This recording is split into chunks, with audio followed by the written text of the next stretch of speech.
What's going on, guys? Let's talk about investing in multifamily property maintenance technicians. I'm a part of a lot of groups on Facebook, multifamily property groups, and a lot of complaints that I see are where are all the good maintenance technicians? You know, this property managers and property owners always ask that. Where are all the good techs at? How come we can't find any good techs? And how come I can't ever keep a good maintenance technician? So I'm going to roll over some reasons. I wrote a blog about this on my website. I'll leave a link to it in the description below. I won't go through all the reasons that I wrote in the blog, but I'll go through some. And all you property owners out there, if you happen to stumble upon this video and are watching, this is important. This is your multi-million-dollar investment. And the things that I see, your multi-million-dollar investment is probably being held together by super glue and bubble gum and duct tape. I mean, I'm sorry to break it to you, but I get messages, hundreds of messages from maintenance techs all around the world, hotels, apartments, and they send me pictures saying, look at this mess here. Or they'll, write me emails and messages saying, listen to how this place is treating me. So let's roll through some reasons why you probably will not have rockstar maintenance techs on your property. And I'm not talking about all property management companies. There are some fantastic ones out there with 401k benefits. So I'm not looping all property management companies into one. There are some fantastic ones. I work for one. I'm happy where I'm at. But the messages that I get and the pictures that I see, it makes me angry. So I want to talk about it and put it out there. And just know that there are a ton of good maintenance techs out there. I know because I talk to them every week. The problem is, once they find a honey hole, a good place to work, they're pretty loyal and they stay.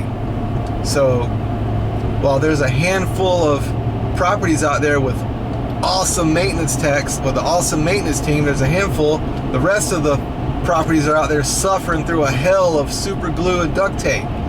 So that's the problem. Good techs find a good company that takes care of them and they stay. They don't move around. So that's one reason why you're not finding good techs and they're not coming your way. Another reason is pay. We have got to make the carrot bigger in property management. You got to pay. Good techs know their worth. Good technicians know that when you call a plumber or HVAC contractor, they're going to charge you $250 even if they're there for 20 minutes. So we know that $20 an hour or up or above is not unreasonable.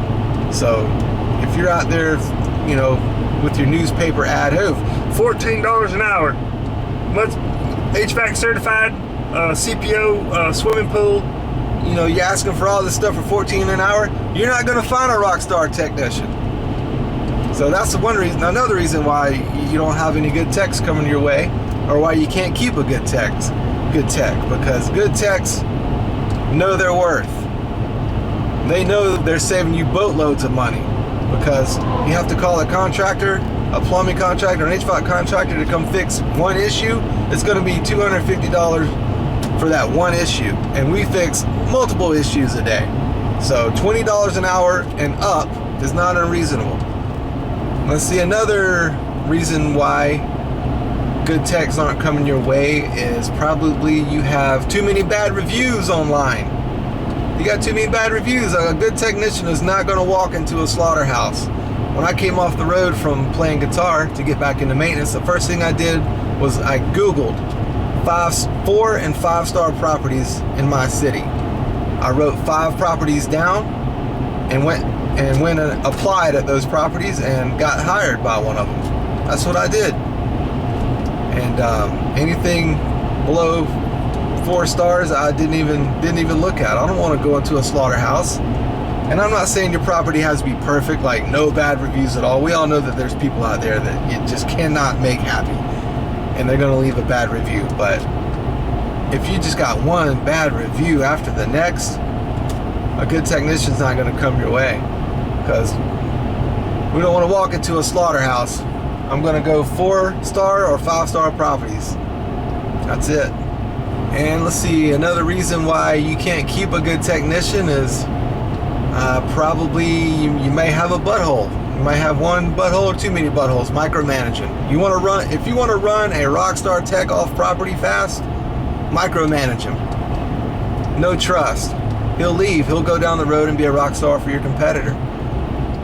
Let's see, another good reason why you can't keep a good technician is probably there's no room in your company to move up.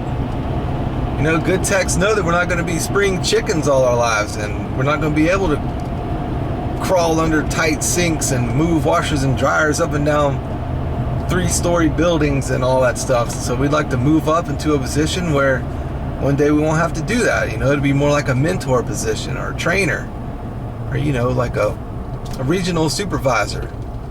So there's another good reason. There's nowhere to move up within the company. So, and that's called a dead end. You know, who wants to work in a dead end? So that's it. I'm not going to ramble on too long. Like I said earlier, I wrote a blog about this. I get more in depth when I write about subjects like this. I'll leave the link in the description below to it if you want to go check it out. Just wanted to throw it out there. You know, guys, you property owners and all that who wonder, you know, what's going on, where are all the maintenance techs at? We're out here, but we just stay once we find a good place, and we're loyal. And you've got to invest in your maintenance technicians. You got to invest. They're the ones watching over your multi-million-dollar investment. You know, and some of them say, well, you know, I really can't afford to send them to training, and I really can't afford it. Well, maybe buy a little bit less t-shirts and water bottles and pins and crap like that. All that marketing swag y'all waste money on and the residents throw in the garbage. Maybe buy a little bit less of that. And you can send your tech to some classes and some seminars. You know, I always find it funny, you know, the excuses that I hear, the why, you know, maintenance gets the short end of the stick, you know. You know, the wow fridge is always good, right? The marketing swag is always good. I was in the music business. I know how much that crap costs. It ain't cheap. All them water bottles and tote bags and pins. Some of y'all are running your companies like it's still the 1990s. When if somebody had a bad experience, they could only tell 8 to 10 people. Now if somebody has a bad experience, they can tell thousands of people with the push of a social media button. And you know who causes and makes bad experiences? Bad maintenance techs. Not fixing things right. People going days without heat or AC or no hot water. That makes a bad experience. Not a water bottle or a t-shirt. Water bottles and t-shirts ain't gonna fix it. Good technicians are the ones that are gonna fix it. Good technicians take care of your multi-million-dollar investment. I don't understand why that gets the short end of the stick. But the wow fridge and the marketing swag, oh, they get top dollar. You know, sending the managers off to Las Vegas to a seminar. Oh yeah, we got the cash for that. Oh yeah, plenty for that. $20 for a maintenance tech? You lost your freaking mind? No way. All right, guys, I'll stop rambling. I just had to get that off my chest. You know, I get hundreds of messages a week. I get to see the pictures that techs send me. I mean, it's like Coke bottles, 2-liter Coke bottles, duct taped to a downspout underneath the faucet. I just wanted to talk about that, man. We need to start investing in the multifamily property maintenance techs. Invest in them, you property owners. You got to invest in them because they're sending me the pictures. They're not sending you the pictures of the duct tape and the super glue on your multi-million-dollar investment. They're sending me the pictures. So I'm just letting you know, this is important. You might want to do something about it. So, all right, guys. I'll leave the link to the blog post in the description and some videos, other videos that I've talked about kind of close to this subject. And I'll see you on the next video. Thank you for watching. Late.